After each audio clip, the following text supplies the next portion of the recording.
Hi, and welcome to the Diablo podcast brought to you by PureDiablo.com, your home for community, an ever expansive wiki. And this podcast, today I am joined by Nineball Oh, hi. and Jay Wilson. Hello. Yay!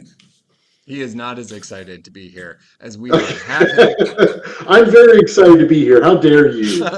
No, we are more excited that you are here. Um, it is what it is. So, Jay, uh, who are you? What's your background? And history with Diablo. There's a lot, like full life story, please. Okay. Well, I was born a small. Well, I'm not gonna make that joke. Probably not politically correct anymore. Um, yeah, I am a game developer. I started in the mid '90s in game development. Before that, I was a movie theater manager and a Ooh. projector operator. Uh, Um, Not to cut you off immediately, but that's what I do. oh, really? You Yeah. actually you do projection and everything? Yeah, no, I do. It's now kind of encompassing like the entirety of maintenance within the theater, but I do all the digital projection work. And obviously I'm not working with film anymore. It's all digital now. But yeah, that's actually my specialty. Yeah, everything I did back then was film. I actually got to work on 70 millimeter projectors and do reel Ooh. to reel and all that old fashioned Yeah, my, crazy my old stuff. my old theater still had the old 35s because once they're in the building, you cannot take them out. Yeah. But yeah, they're still all up in there, relics of the past. But no, that's interesting. I didn't know that.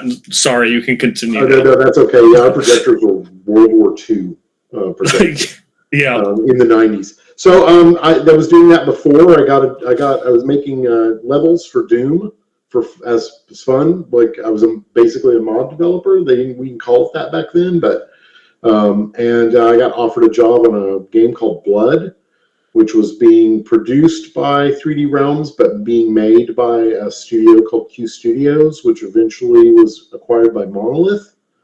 And we shipped Blood, and it's got a nice little following.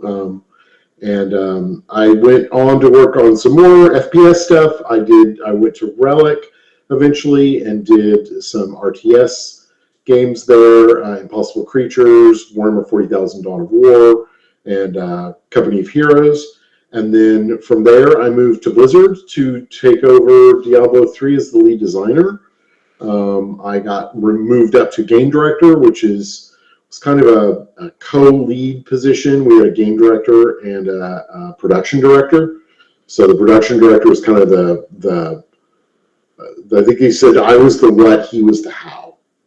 And the two of us kind of co-led the team. And then everybody else reported up to us. I was on that project for 8 years, and we shipped Diablo 3. And I worked through about half of Reaper of Souls, and then moved on and did some other things at Blizzard, some R&D projects that no one will ever hear about. Some of which there's little threads of them and other things. I worked on Titan before it became Overwatch, which I don't think anything I did really got into there, but maybe some of the gun work.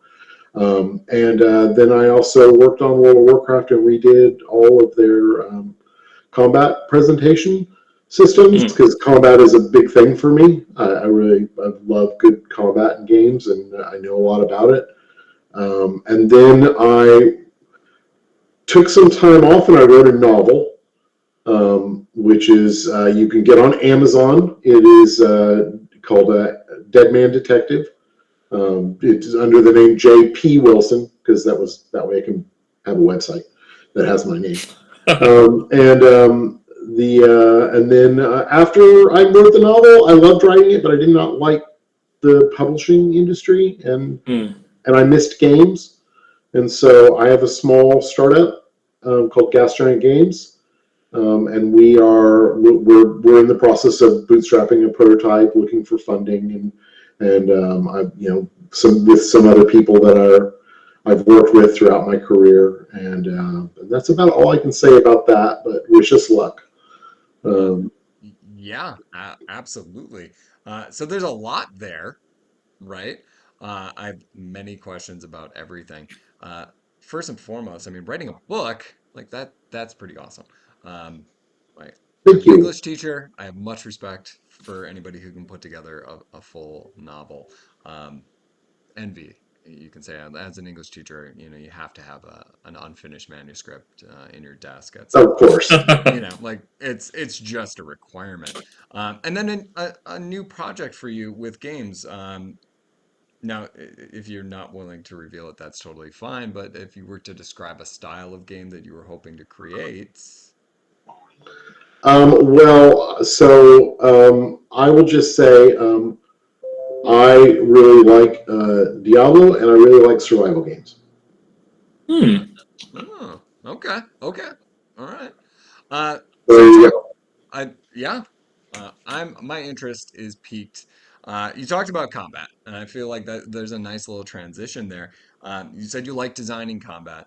There's a noticeable difference between Diablo 2 and a Diablo 3 when we talk about combat, and we're seeing it as Diablo 4 is coming out that Diablo 4 is playing a lot on Diablo 3's combat style, which was much more innovative than what we had seen before in the previous iteration. Where did that come from? Like it is a marked departure. This concept of resource generators and spenders, as well as just the general fluidity of combat. Um, how did that come about? Well, so a lot of the fluidity of combat is just kind of something that um, I enjoy, and I found other people on the team who really enjoyed and believed in kind of that kind of a feel. Like I love fighting games, I love action games, I love good control, I love smooth, and I like things that are kind of over the top and feel powerful and good. I do think one of the things that D3 inherits from Diablo 2 in spirit is I do think Diablo 2 in spirit wants to empower the player. It wants the player to feel like they're powerful. And so I really feel like we were taking that idea and extrapolating and saying like, well, yes, but this is the next game. How do we make the player feel more powerful? How do we make them feel better? And part of it is just smoother controls and more visceral feeling, like just more over the top kind of crazy stuff that we could come up with that would feel like the players are gods on the battlefield, which is really kind of what we wanted. From a design standpoint, a lot of that is just Blizzard in general. Like Blizzard, at the time, especially, there was a lot of push for just very, very good design in whatever you were doing. For some, and I would say in some ways good, and in some ways bad. I think the idea of the generators and spenders kind of a system was trying to get at that. Like, well, we want to put a push and pull. Like, we want the player to make decisions while they're playing the game. And in Diablo 2, we felt like one of the flaws was there actually weren't a lot of decisions to make, and the decisions that you had to make, they were sometimes too they're kind of gangly to make, like the using the F keys to switch between ability builds, like that's clumsier than we wanted. Like I like the idea, they got the right idea, absolutely, but we were like, can we make it simpler? Like so that it's easier to access, so that it feels better, because you can have complicated controls. That doesn't make them good controls. Um, there's nothing wrong with complex controls, but they have to feel natural and good. And so we felt like, well, there's too many presses to do the things that I want to do. And then we also looked at things like the potion belt, and we're like, well, here's 4 buttons. Most of the time, 3 of them are doing the same thing. Like, Mm-hmm. why do you have 3 buttons that do the same thing? Like that, if you just looked at things like that, just went, this seems inefficient, and that we can keep decision complexity high, but reduce control complexity, because the control complexity wasn't actually creating additional decisions. Or at least that's not true. It was creating additional decisions, but it was not doing it at the scale of the complexity. So it was, if it's, this many buttons with this many button presses, how many actual decisions is the player making? If they're making a decision and then pressing two buttons, well, why do they have to press two buttons to make a decision? Like that doesn't seem necessary. Like, It's like so that was kind of our approach to everything, is how can we get these things down, but then also how can we get Diablo playing like, I want to make some more decisions. I want those buttons I press to be really interesting. So I don't want to press three buttons that make me regain health. I want one button that does that. And then I want another button that's like, oh crap, I'm going to die. And I hit that button and my foot stomp and everybody gets stunned and I get out. Or like, the back and forth between spenders and generators, which is just kind of a nice rhythm game almost, that makes for a little bit more interest. Like every now and then I've got to make a decision about using my spender and what kind of a situation I want to use that in. Just makes the combat a little more interesting. And a lot of that was motivated by just the pursuit of design excellence that was a big push at Blizzard at the time, and I'm sure is still to this day. Yeah, it's very interesting because that's something that I've looked at a lot. Over the development of a lot of the Diablo games, and it's something that you see from other titles that are out there in the RPG market. That there's this kind of like correlation between, oh well, complexity means being complicated, and it doesn't necessarily always have to be. You can have complex decisions without it being a complicated system of having to have like five key buttons in order to get this one desired result. Yeah, and I mean, some games go for complexity, and that's what they want. And I don't think there's anything wrong with that if that's your choice. But I tend to prefer having a simpler system that shoots for depth. Like, and you can get depth through complexity, but I feel like that's kind of the easiest way to get it. I feel like the games that really, really get people like at their core, they capture depth through while maintaining approachability. And one way to, I mean, honestly, one of the easiest ways to maintain approachability is just keep your controls simple. It's not a hard, it's funny, it's a simple thing, but it's actually a hard thing to pull off because it goes against the natural instinct of developers to add.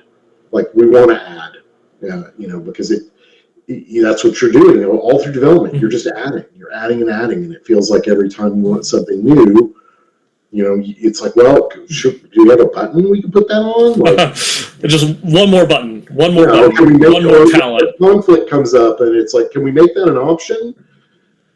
And some people are like, options are great. I hate options. And I don't begrudge those people who love them. I understand why they do, but I look at it as, if I need a search system to find the thing that I want within your options, because your options are so complicated, you've actually made the choice for me, because I'm probably not going to find your option, and I'm just going to go with whatever your default was. Maybe you should have just chosen that default to begin with. Because the really important options, I'm not going to find, because they're buried in the 800 options you also put in there. But to make that happen, you actually have to, from the very beginning, you have to be incredibly mean about making options and just say, no, we're not making options, because that's what I said throughout Diablo 3, and there's still a ton of options in Diablo 3, like more than I wanted, but that's because I thought that we have that few, that we still have that many, but we have that few because I fought the whole way to try and remove like as many options as I could. But that's my philosophy. It's not everyone's, and I don't claim that it's the best. It's just my philosophy as a designer. I'm not going to argue with your logic, and I can see a lot of the good points there. Um, you you bring this up, and you talk about complexity, and you talk about your philosophy. Um, as a game director, it was you leading these decisions. Um, how hard is that? Like, we were talking pre-show.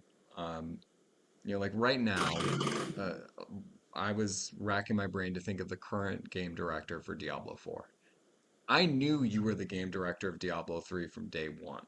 So you were front and center as kind of the face of the game. How hard is that? You know, Um, like there's a yeah. lot. I know that there's a lot to unpack there, so I'll just give you the floor on that one. Well, first thing I'll say is the current design director of Diablo 4 is Joe Shelley, and he is a fantastic designer. He is. They're lucky to have him. I think he's great. I've always thought he was great.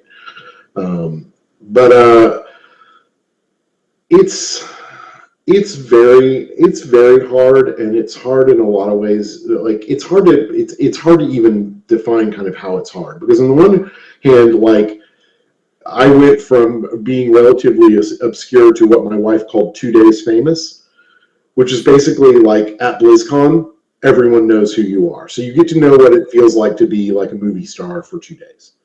But that's still very intoxicating. And you get to be 2 days famous actually more than 2 days out of the year, because you go to Gamescom in Germany, and you go to G-Star in Korea, and like everywhere you go, especially in anywhere in Asia, they just treat game developers like they're gold. And it feels great. But it also, at the same time, all that attention,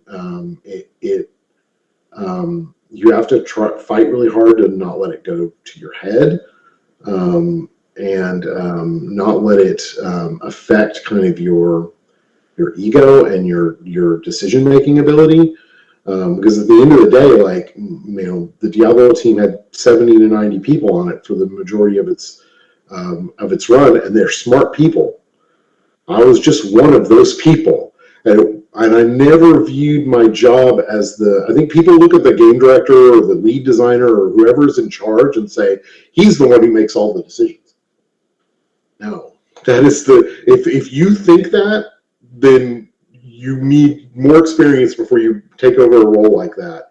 If you are in that role and you think that, you're doing it wrong. Because your job in that role is to make sure the best decisions make it into the game, not make all the decisions. There's a big difference, because that means that the best decisions are not always going to be yours. Matter of fact, I would say the minority of times they were mine. Most of the time they came from the team.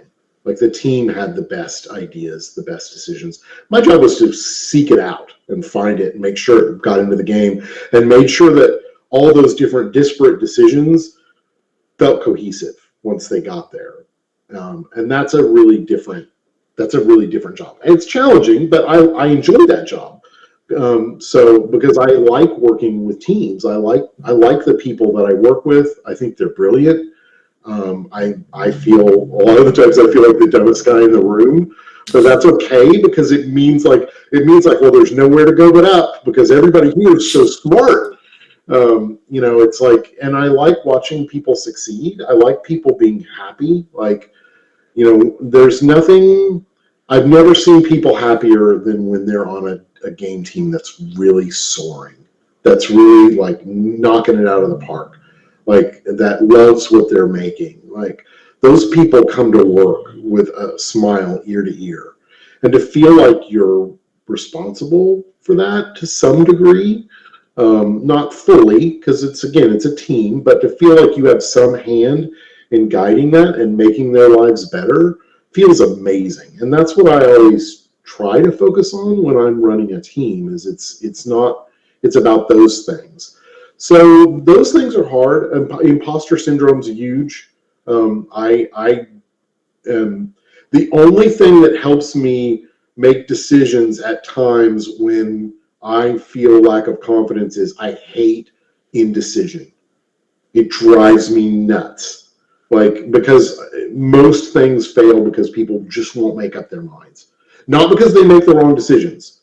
You can make a wrong decision and adjust. Like, most of the time you will make a wrong decision and then adjust. The bigger mistake is to not make a decision.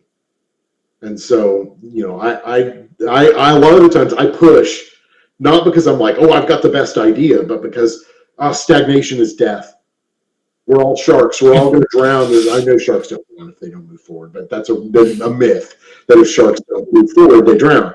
Like, I think certain species actually will drown if they don't move. Yeah. Okay, then those sharks. We are those sharks. You live in Florida. You should know something about sharks. just I assume. just a few. The hour north of me, or 2 hours north of me in Daytona, is like shark attack capital of the world. Yeah, well, there you go. I mean, does that answer your question? Because Yeah, there's a lot of ways to answer that question. I think we were talking pre-show. It just with Joe Shelley, there is that other part of the role that isn't like actually working on the game, but having to be the face of it. Is that Mm. an unfair expectation to put on anybody's shoulders? That's not really the job. Um, I think some people are really good at it and fall into it naturally, but I think that is the exception. Um, Honestly, if I was not, I do feel like I am good at it, but I actually don't feel that I'm suited for it because I'm too sensitive. Like I get like I get when I get attacked, I take it very personally. And if you are in the public, you are going to get attacked for anything. Like like people don't like the color of my shirt. Like oh, look at what he's wearing. He's a fan of that. I hate that. Like he's got terrible taste. Whatever it is, it doesn't matter. Like they'll pick something and they'll tear you apart for it. I take it really personally, and you Yeah, can't really do that if you're a public figure. So I do feel like it's sometimes a bit unfair that there's an expectation that people who are in charge creatively also have to be like their own press person, their own, I do think that we are probably going to reach a point at some point in the future where people who have roles like mine have people like, movie directors have representatives, people who Publicists. like publicists and agents and all those things who represent them and protect them and help like prep them. But it's also why like every time you see them speak, they sound canned. They don't sound genuine because they can't. Like because once you're genuine with the public, like unfortunately, there's a lot of people out there who will tear your throat out. Yeah, I mean you touched on it a lot. I think it's one thing to be criticized for your work, right? Or things that you've put out there that people can, like, hey, I didn't like this. Here's why. Here's constructive criticism, right? But to be critiqued for the things that, like you said, that you wear, or we all communicate, we will all misspeak from time to time. That doesn't seem fair. Like that seems like it would be a hard juggling act of like, hey, I just want to make this game. Or things But that you like, I struggle with my weight. Or like, oh, he likes World of Warcraft. He's going to turn Diablo into World of Warcraft. Just like weird stuff like that. Like, and or so lots of things like that are they're very tough. Like, or just I don't like what you did. You should jump off a building. Like, that's not constructive. If people come to me and say I don't like the itemization when Diablo 3 shipped, yeah, me either. Well, I didn't like it either. It wasn't there. Like, and I recognize that. And like, I have a lot less of a hard time with criticism that feels like honest and true. Like, and coming from like a good place of like this could be better. Um, I don't know any really good developer who doesn't agree usually multiple times over with a criticism of their game. They've probably seen whatever problem you have with their game. They probably know it even intimately better and probably hate it way more than anyone else. Like it's, I think good developers, they can't help but critique their own work. I don't have any problem with that. Like I don't have any problem with people critiquing how the things I've worked on could be better. I just think we can have a civil conversation about it. And in general, internet advice: treat people like people. Um, again, I've never had to be under that level of a microscope, where yeah, those perks sound nice, but then I wouldn't want half of the criticism levied against you. So, yeah, no, thank you for that. It is super interesting to kind of dig into that. Um, since we're uh, gonna talk about Diablo well, 3, Nine Ball. I was actually going to ask, kind of like going with that same thing about like kind of like the expectations of the role and such. Diablo wasn't like the first like major huge IP that you had worked on. Because previously at Relic, you had worked on, as you had mentioned, Dawn of War for the Warhammer 40,000 series. What was it like being, in that role versus like working on that IP as a third party studio versus at Blizzard, where you actually that's their own IP. You're the one that's getting to make all of those decisions instead of having to refer to someone else. Is it okay if we do this? Is it okay if we depict that? Where it's all now you. Yeah, it was interesting. I mean, the two projects are really different in a lot of ways. Diablo 3 was following up one of the most beloved, rightly beloved games of all time. Dawn of War was not. At the time, we talked about the Warhammer curse for video games because there had arguably not been. I actually like some of the video games that came out before, so I don't want to speak badly about anybody, but that was what people did. The perception was that Warhammer did not make good games. Like they were no good Warhammer games. And our actual number one goal, my number one goal for Warhammer 40,000 Dawn of War was to break the curse.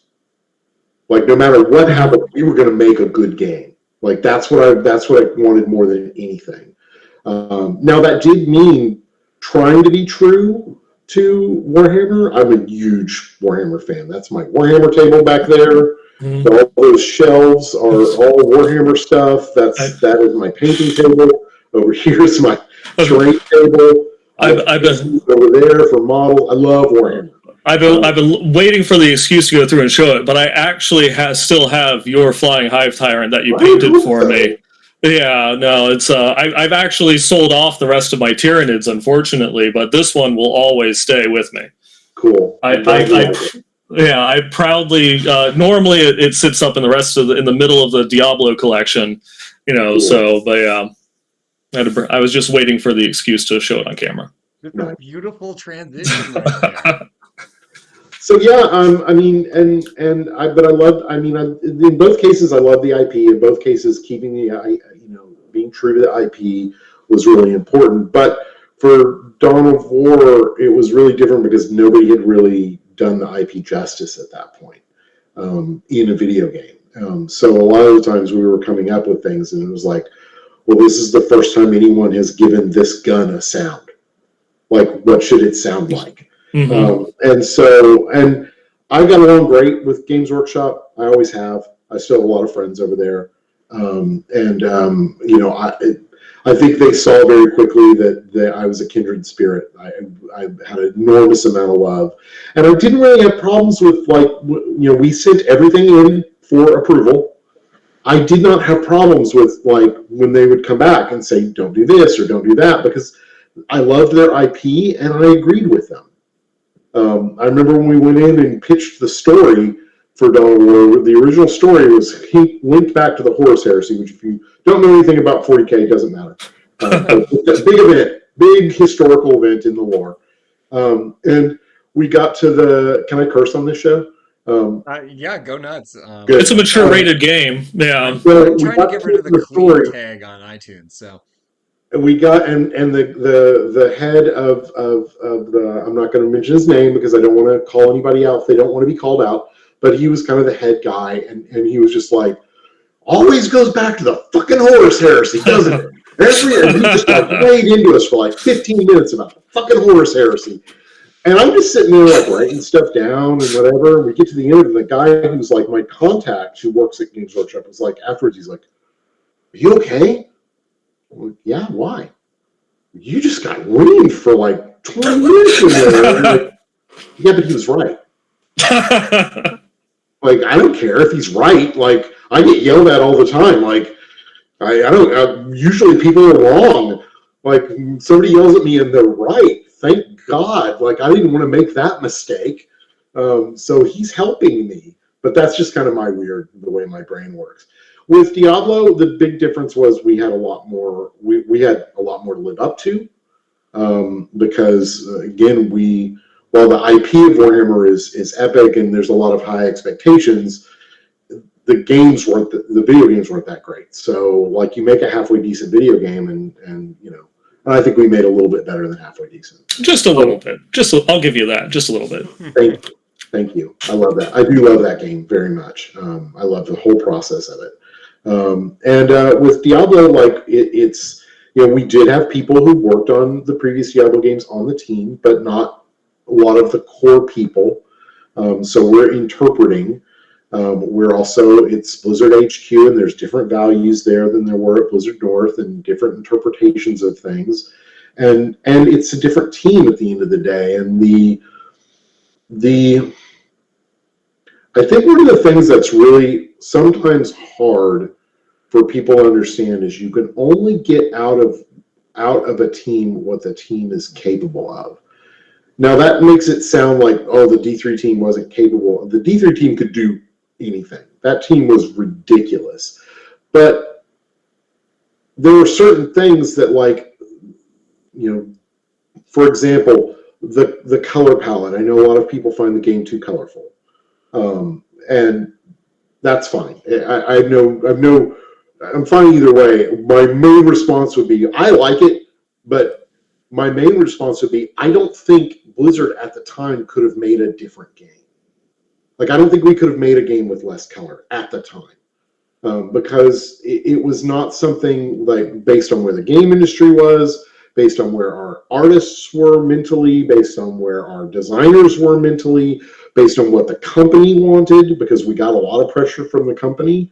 About like what the game should play and look like, and that doesn't mean nobody ever told me what I could or couldn't do. Well, one person did sometimes, but not very much, and I could come back at him if I really disagreed. For the most part, like, we kind of ran our own empire, but when people aren't happy. Like, we know when we would go to the show and tells, which we did quarterly, and we would show it to the rest of the company, when they weren't impressed and they weren't excited.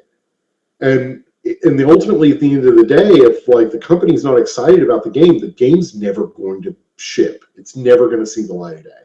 And so, yeah, we gravitated towards what the company responded towards. And that's why D3 that's why any game is not ever just the creation of a single individual. It's literally the creation of thousands that have varying degrees of influence on what the final product is.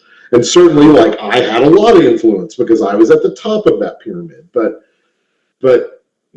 all the way down, if everybody at this tier of the pyramid agrees, then the pyramid's going to collapse if this tier isn't happy. So it's really it's complex to kind of describe it. That was the biggest difference. Was we had a lot more power, we had a lot higher expectations, and we had a lot of pressure coming from kind of every direction of what Diablo should be. And I would say, we had a lot of fights within the team that I like. We had people on the team who were like, "Well, there's no magic in Diablo." There's no magic in Diablo? Yeah. There were people who were like, well, all the enemies are demons.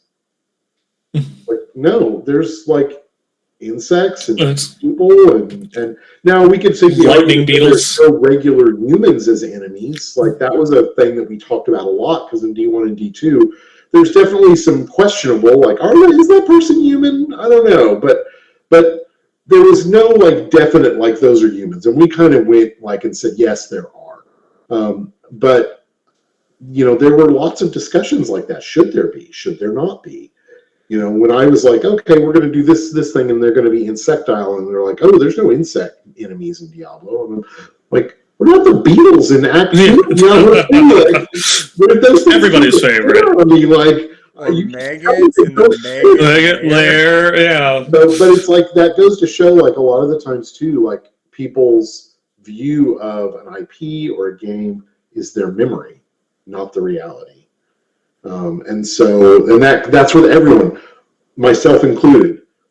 Probably the biggest difference is, like, I almost never spoke without going back and looking. I would go back and look at, and not just at Diablo 2. I played a ton of Diablo 1 too. And like looking at both games, and before I spoke, a lot of the times I would go, no, here's all my examples. When people would say, oh, there's no color in Diablo 2, I'm like, have you looked at Diablo 2? Diablo 2 got a lot of color in it. Now, if you try, you can find a screen that's all gray. But, you have to try. Like, you're obviously not in in limbo or in some of the more colorful areas. You're not out in the desert. You're not. There's a whole bunch of areas that are bright. You're not looking at the zombies in Act 1 that are almost fluorescent green. Like, there's a lot of things that people just don't remember.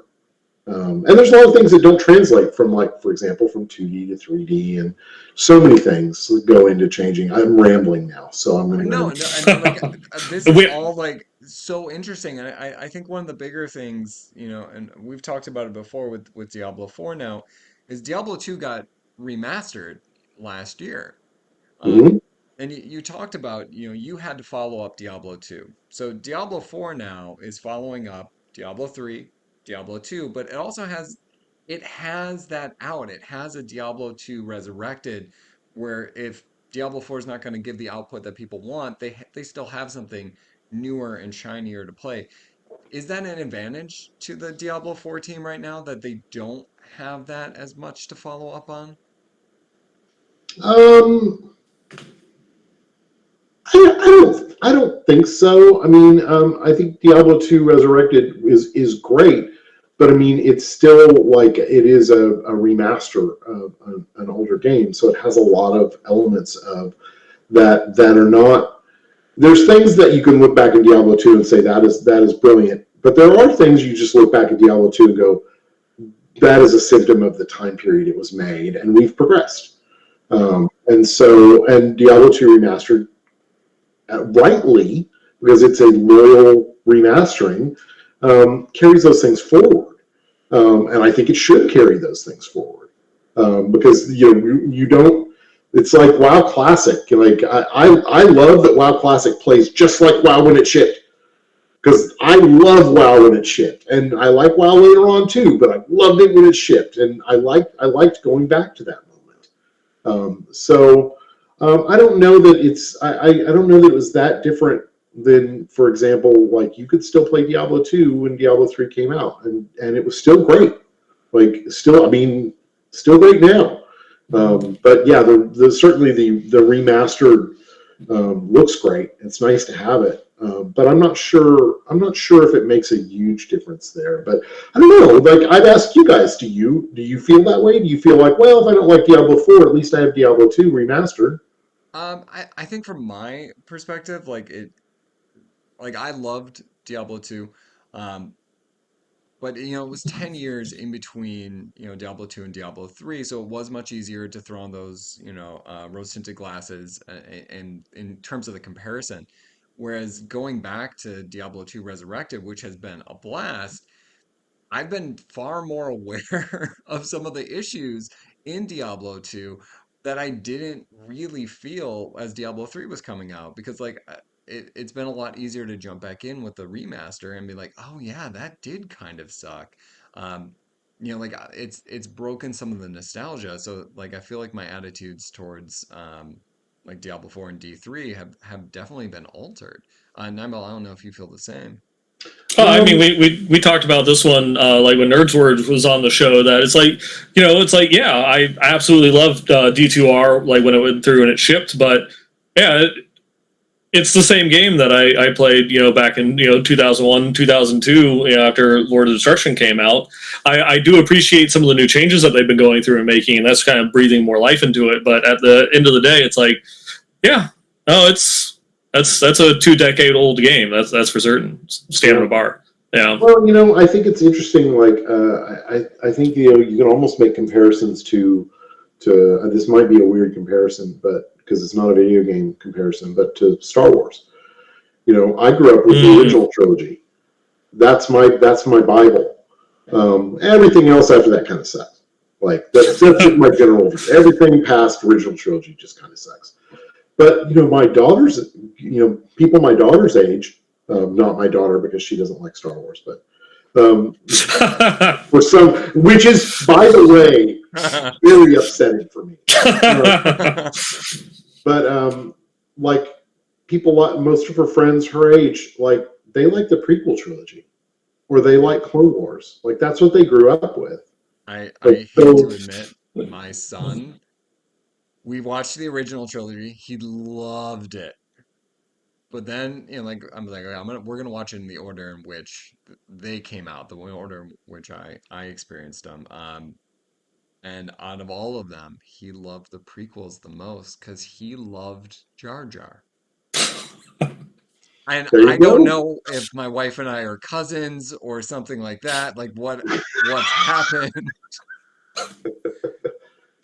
but we're doing ancestry.com where we're gonna figure it out. I just think it comes down to like when I came on Diablo 3, I spent a lot of time looking at the original Diablo because I loved the original Diablo as much as Diablo 2. Like, and they're different. They're real different. And when Diablo 2 came out, there were a bunch of people who really didn't like it because it wasn't like the original Diablo. It's just the internet wasn't as big. What I think will be interesting is when Diablo 4 comes out, is there going to be, there wasn't really a Diablo 1 community when Diablo 3 came out. But will there be a Diablo 2 community and a Diablo 3 community that looks at Diablo 4 through their own lenses? I don't know. But I mean, that's the way Star Wars works now is that, we've got the original trilogy people, and we got the prequel people, and we got the Clone Wars people, and we got the Mandalorian people. And they all kind of look at the other stuff and think that their stuff is the best stuff. Like, I'm taking the philosophy of if somebody is happy, don't crap on it. Like, you don't have to like it. I don't like the Mandalorian. I think it's dumb, but like, I don't think there's anything wrong with liking it, and I'm super, like, I have a good friend of mine who I play D&D with, and he loves it, and I'm very happy for him, because he loves Star Wars, and he's getting Star Wars that he loves, and I'm happy for him. Like, so that's kind of how I hope we can be. I say it with my kids, and I've said it on this podcast many a time. You don't yuck somebody else's yum. There you go. Also, a D&D related question. Are you a DM or are you a player character? As like a game director, do you feel the need to be the dungeon master, or are you I love being the dungeon master, but I am blessed with so I actually am in 3 D&D groups. One of which is run by Josh, who ran Reaper of Souls, because he is a longtime dungeon master, and pen and paper. He started in pen and paper industry, and one that I run, and one that my in-person one, and we have 2 DMs in that group, and they alternate because they can't make up their minds who's going to DM. So we have kind of a wealth of people who want to DM. But so usually I only took over DMing because I'm sorry. You teleconference on at least one of those games, so I could like join in. Is what you're saying? If we drop a person, I will give you a call. This guy. Because, and I like DMing a lot. I will say I only DM with modules because I just don't have the time to hand make stuff. I love hand making stuff, and a lot of the times, like, we had a huge encounter we played last night. We're doing Strahd, and it was completely handmade encounter. Because I will do that. I go like, I don't like this part. I'm going to redo all of it. But for the most part, I have to go out of modules for structure because I just don't have the time to make my own world and my own adventures. But I would, if I had more time, because I love it. I love being a DM. And you've got 3 different games going, So, so enjoyable. Yeah, I love D&D, and more importantly, my wife loves D&D. So she is not a gamer. Good combo. But 5 years ago, she found D&D, and now it's her hobby, and she loves it. And so she's in all those groups as well. So it's something we can do together. Well, that's pretty cool. And this is a tangent I did not expect to get to. We got to get through more Diablo 3 questions because, that's what we're here for. Well, we have Diablo 3 questions, we got Diablo 4 questions. So many questions. Nineball, what you got? I mean, one of the other questions, that I was going to ask, he kind of already had answered, but I guess it's like one of those ones that just that you kind of already answered it, talking about like the feedback and such. Was there was you can't go and talk about Diablo 3 without someone going and like criticizing the itemization system as if we're still in 2012 and things haven't improved since then. But where was it, like, as being on the development team? Was there a point when you kind of realized that things were skewing away from what your expectations were from the community's interactions, with how the first implementation of legendaries and such? So a bunch of people on the internet are going to be mad at me for this answer. But I believe in truthfulness, and I think I've said this before. We knew probably a month or two before the game came out. So we made a couple mistakes. Mistake number one was we were worried about revealing our story. And so we did not do a full beta test. That was a mistake. Screw the story. Like, we should have done a full beta test. Like, I mean, I'm attached to the story and everything, but the truth is that the late game and the itemization and the balance tuning, all those things, like, that is the point of a beta test, and we failed that point. I'm going to put that on me. I'm not the only one who made the decision, but I could have changed that direction, and I bought into this, like, well, we want to keep all our spoilers to ourselves. And I'm like, I think that was a mistake. But the other mistake was there was a specific feature we needed for legendaries that would allow us to basically put abilities on the legendaries, which allowed us to do things like occasionally a treasure golem will spawn. And a lot of the crazy legendaries that we made after shipping, we utilized that feature, but we could not put that feature into the game before we shipped. We just didn't we should have, honestly, I should have predicted that we needed it like year 1, year 2, and asked for it as part of the itemization, but we missed it. And then when we realized we needed it, it was too late. That train was moving, and there was no, like, once you get, you typically about 18 months out, you make a decision about your ship date at Blizzard, and it, come hell or high water, it's probably not going to move. Like, so you do the best you can, like, in that 18 months. But the thought has always been, well, if the game's not perfect when we release it, the audience will understand, because Blizzard always stands by our games. So we release a game, it's usually great, but it's not perfect, and we keep working on it till it's perfect, and we didn't charge people for it, and we just kind of, I think I maybe over relied on that a little bit, because I just kind of assumed people would be like, they'd be cool, like, we'd be like, yeah, we know, like, the items could be better, we're working on it, they will be very soon. And the truth is, I think the ability patch, which started making the legendaries better and the drop rates better, was within a couple months of release. It's funny, people bring up the Error 37 thing a lot. That was literally 24 hours. And we had more people trying to play Diablo 3 than anyone had ever tried to do anything on the internet simultaneously ever at that point. So it's like, well, I mean, come on, give us a little bit of a break. But that people always remember that. And so I thought maybe we'd get a little bit more leeway because of that, but we didn't get.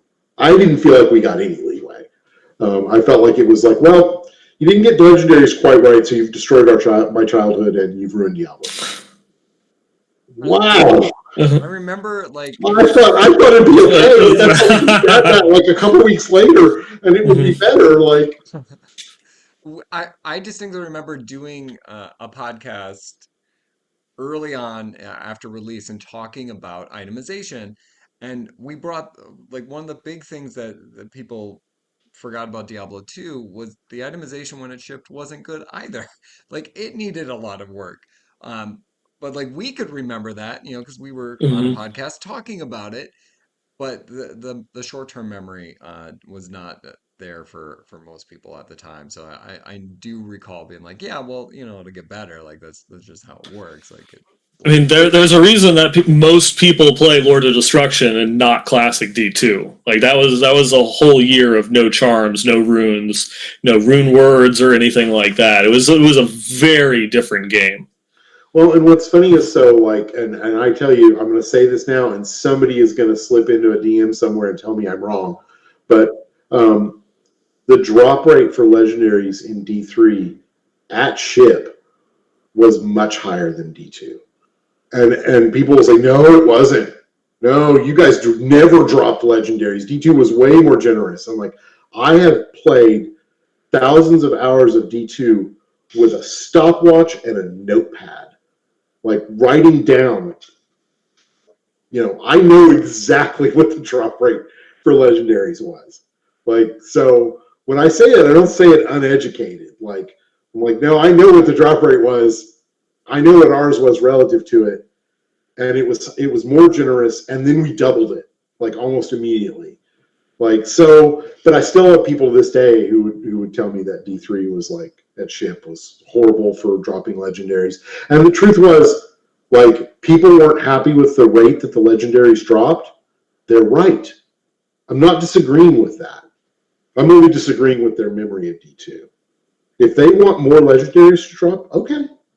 Like we can do that. Like we can play around with that. Like and we got that overwhelming feedback, and then I think we did like a double drop rate weekend, and it was like really popular, and so we decided to just like let's just let it ride, and so we put that in, and it didn't seem to hurt the game. We changed a little bit of the design philosophy behind legendaries, just to accommodate for the fact that they were more common, and but overall, like. I really felt like the itemization got there fairly quickly, but not a ship. And the criticism, I would say, almost any criticism somebody would have for how it was a ship, I would agree with. It's just and I would say a lot of it we probably knew before we shipped, but they were things that we could not change before we shipped, and then we tried to change as quickly as could after we shipped. Because again, like you get into this window of like your game becomes locked, where there's very little you can change about it, and some high risk changes just don't go in, because you just can't. it's a nice little transition here. And Nineball, I know there's more D3 questions, but like shifting a little bit into Diablo 4, we know there's a closed beta going on. Um, so what realistically do you do with all the information you're collecting from a beta? Like how much can you actually change based around what you end up seeing? Because you had mentioned before the D3 beta was a little too limited and you just didn't get what you needed. We know this one's focused on endgame systems. So obviously you're not in the room there, but like what could you do if you were given all that information? What could you change, do you think? Um, I think I don't know what their ship date is, so I can't say like relative to what their ship date is. I would say if you're 3 months out, probably not much. Like you can change tuning variables.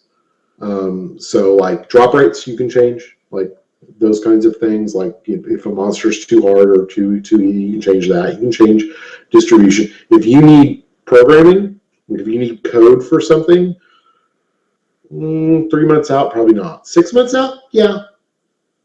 Like we were less than 3 months when we realized we needed that ability thing on legendaries, and that was code, and it was too risky. So whereas and now we did start working on it. We just started working on it in the branch that was not going to be the shipping branch. So it wasn't like we just waited until we shipped, and then no, we started. That is just, we knew it wasn't going to go in the box. I would guess they're more than 6 months out, not simply because we don't have a release date yet. Like if we had one, I would imagine they'd give you a little bit of headway time. So given that, I would imagine they can change almost anything at this point. Probably the biggest things would be like anything that's art intensive would be hard to change. Like if they decided, and I don't see them deciding this, but they were like, nobody likes the barbarian. We're going to replace the barbarian with a different class. Yeah, that's not going to happen. Like, they're like, what can we change about the barbarian to make people like the barbarian? Like, it would be something like that.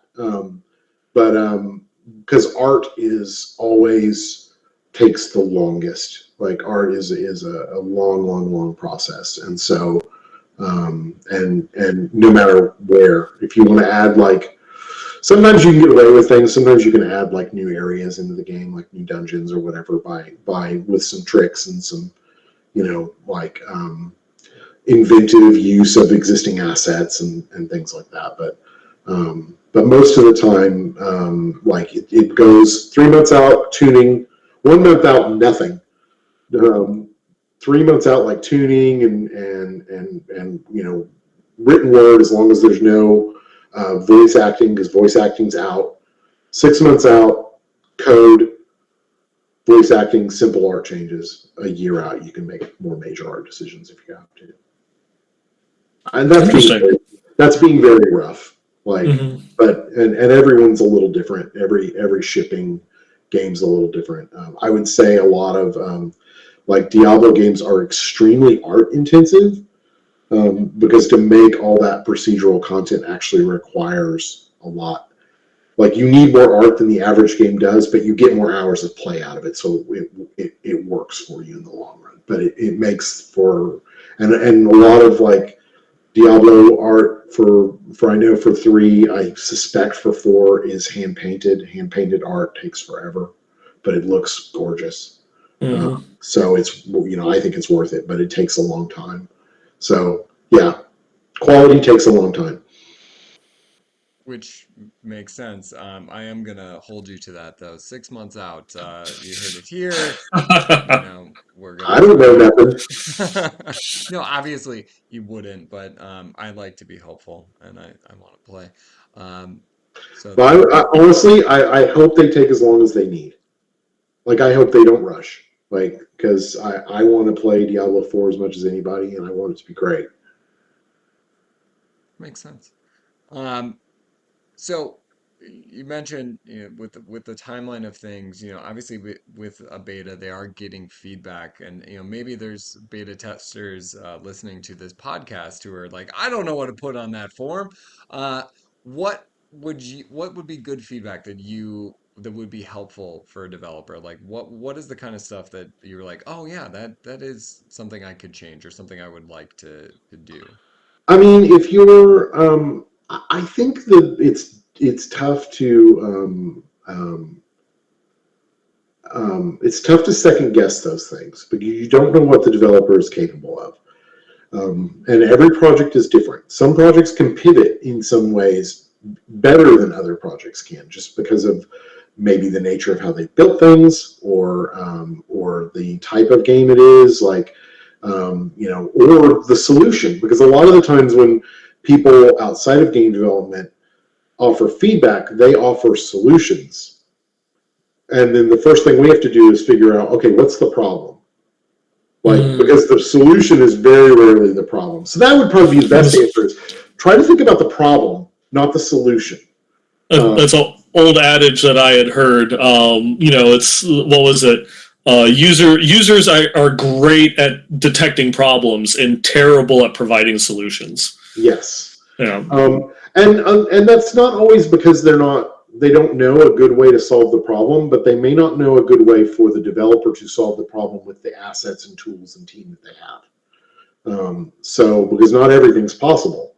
So like a good example of like good feedback for us would have been the legendaries aren't satisfying. Oh, okay. The legendaries aren't satisfying. Like, are you not getting enough of them? Are they not interesting when you're getting them?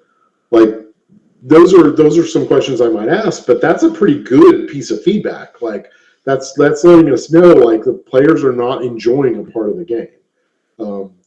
You guys need a crossbow that shoots bees. That is what you will often get instead of the legendaries aren't satisfying, because they're trying to solve the problem instead of actually just telling you. So I have to ask, is that how the Cluck Eye came about? The bow that shoots chickens? Someone gave that feedback? I don't know. I didn't make that. I wasn't there. I wasn't there for the bow that shoots chickens, but I fully approve of it. I do like that, and I hope that now the Diablo 4 beta is filled with that commentary. Crossbow that shoots bees. Um, I mean, I want a crossbow that shoots bees, but as we learned but in that's the thing Diablo is, I 3. just want a crossbow that shoots bees. There's nothing coming from behind that. There's no greater problem. It's just what I want. I mean, Diablo 3 did teach us that bees are the most terrible, strongest thing in existence in Sanctuary. You're welcome. That's my monster. Mhm. And I designed it to kill the crap out of you. It did its job very well. Yep, It to this I day love that continues to monster. do its job. I remember when we did it, and the little projectiles come like so slow out of there. People were just like, I don't see the point of this monster. It's so easy to get out of the way of these projectiles. I'm like, I know, but wait till there's 10 of them, Yeah. and they're all shooting. That's like slow motion bullet hell. Good luck. I lost a few hardcore characters along the way to that. You're welcome. Just a few? Just a few. Just a few. Also, I don't feel at all bad because I fought so hard to keep hardcore in the game, so I get to claim all those lives as my own. and I appreciate it because it is my preferred mode. Diablo 3 related question, since we're talking about hardcore. One of the cool things that I like that was introduced for the mode was the Hall of Fallen Heroes. Where did that come from? When did that get introduced? Oof, oof. That was early on. Oh, what? Did Right. it not ship with it? I want to say it was there in the I beginning. didn't ship with it. Okay. I vaguely remember that, but I don't remember exactly how. I don't remember the story for that one. My favorite part. I just liked having a place to put all the corpses of the characters who died along the way, instead of I just having mean, that cloaked spirit just sitting there. I'm sure that it's someone on the team suggested it, and we thought it was a good idea, and we put it in. But yeah, I don't remember the exact details Beta of it. patch 14. A quick Google told me that. Beta patch 14. Okay, So, back in the day. all right. So that's before ship. Yeah. Yeah. Okay, Made yeah. a few dead beta characters then, I think. I guess I've killed a lot of brain cells because I don't remember the details of that. I was a little bit busy at that time. Yeah, as you mentioned, with the way betas work, yeah, you might have had your hands full. But a cool feature nonetheless. Other assorted Diablo 3 questions to toss his way, Nineball? I mean, as we were going through and talking about kind of like the development process, of like the betas and stuff like that. Is there generally like a roadmap for what's going on and what you're going to have planned out? Like obviously there had to have been conversations happening about Reaper of Souls while you guys were still working on shipping the classic Diablo 3, and for the expansion after that, King of the North, that of course never saw the light of the day. Were there conversations about that even back when you were still in charge of everything? Like how far out does that outline get, and how much detail does it get filled in as time goes on? So King of the North was not while I was there. There was not really hardly any discussion about it. Now, some of the features they might have been planning might have been features that we had talked about or wanted to do, but that was completely under Josh's reign. We once we kind of got into the first expansion, everything that I think we really wanted to do with that expansion, we had focused on. I didn't assume we were going to get more than one, so I didn't really think beyond one. But a lot of that, like with the first expansion, we knew we were going to do the Crusader years before, years. I would say 5 years before we shipped D3, maybe. So that was even before you announced the game. We were Crusader really early on because we knew we were going to do a paladin type character, and we knew we didn't want to just redo the paladin. We felt like we could go felt like the Crusader would feel a little more Diablo, because it's a little bit of a darker character, and we knew we wanted a more melee character in armor because we didn't have that character. So it was. Once we kind of assigned, and we debated between Monk and Crusader, because Monk was kind of the last one I don't think Monk was the last we announced. But Demon Hunter was the last we announced. Yeah. But Monk was actually the last one we decided. And it was because we were debating between the Monk and the Crusader. So the Crusader was like a known quantity, because we knew whichever one didn't make it was going to be next. We knew Ishmael was going to be the bad guy. Is that Malthael? Malthael, thank you, God, Ishmael. My memory is going. We knew Malthael was going to be the bad guy, like quite a ways out. Metzen, that was kind of Metzen's idea, and so we kind of built. He was really into the mythology of the angels, and we thought that I thought that was really cool, and of course, the angel of death, I want to push you with that. That's a great villain, and so we knew he was going to be the villain. We knew rifts were going to be a big part of the game, although I think we got those out before in adventure mode. But those were all things we planned well before ship. Rifts was actually a Blizzard North idea that when I came in, there was a design document written for it. Now, what we ended up doing was different in a lot of ways, but the core idea was there from the very beginning. That was always something we were going to do. And it's just one of those things where we looked at it and went, we don't need to ship with this. This is a great idea, but it's not a shipping idea. In the same way, people asked a lot about, before we shipped, are there going to be seasons? And I was kind of cagey about it because I have a hard time, every other game I ever worked on, once you shipped it, you were done forever. You were lucky if you got patches. So in some ways, my mindset was still there. Well, it was Diablo. I knew we'd get patches and everything. So I wasn't worried about that, but I didn't know how much content we'd be able to add and for how long. So I probably should have thought, well, of course we'll be able to, but I just like to hedge my bets. So I was always like, well, of course we're going to do seasons. We'd be stupid not to do seasons. But I can't say we're going to do it before it's on the schedule, before we actually have booked time for it and decided for a place. So what I would say is, well, I'm sure we're going to do it, but can I tell you 100% that we're going to do it? Not right now because it's not scheduled. Like, so that was kind of my answer, and people would just be like, well, they're not doing seasons. And then we released, and they're like, where are seasons? And I'm like, you're on season 1. Yeah. That's it. And so, it's just funny. It's just one of those things where, like, a lot of that stuff, yeah, we plan it out well ahead, but we don't necessarily know for sure until we get there what we are and aren't doing. Because when you get to the beginning of the product, when we actually got to the beginning of Reaper, that's when we started pulling everything out and going like yes, Crusader, yes, Malthea, yes, Rifts, yes, yes to different environments and things like that we knew we wanted to do. But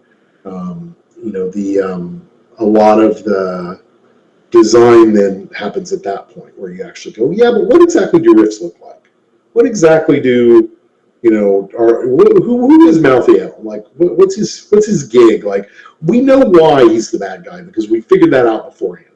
But why is he really the bad guy? Like, let's write an actual story, like as opposed to just the elevator pitch of why he's the bad guy. So you kind of come into it, like I would say, with a whole bunch of elevator pitches for, yeah, we want to do these things because it's impossible not. And I always look at games like. One of the things I like to tell game developers is try to look at your game not as a single game. Like, look at your game as patches and expansions and DLC and sequels. Like, you don't have to put everything into the first one. You're actually probably going to ruin your first game if you try to shove everything into it because you're going to do a whole bunch of things badly or mediocre. Like, be really good at a few things. Those other ideas will have their day if your game is good. Like, so make your game good. Don't put too much into it because you've got to really focus on everything takes longer than you think it's going to take. Make those things great, and then the other things will come. And I've never met a development team that didn't end a product with like another product and a half worth of ideas on how to continue with that product. And fewer options. I had such a vision for Dawn of War 2 that never saw the light of day. And I had this whole thing about, Dawn of War 2, it's going to be, Dawn of War 1 is going to be nothing compared to it. And then I put more to Blizzard. Nice. Well, Nineball, you got anything else? I think that taps me out for my questions. Okay. Well, thank you very much, Jay, for joining us tonight. This has been awesome, and we don't want to dominate all your time tonight. So we got one. This is really fun. We got one more thing to do, and that close out every single show the exact same way with an ode to the cow level with a good old moo. Moo, moo, moo, moo, moo. Moo, moo, moo, moo. Moo.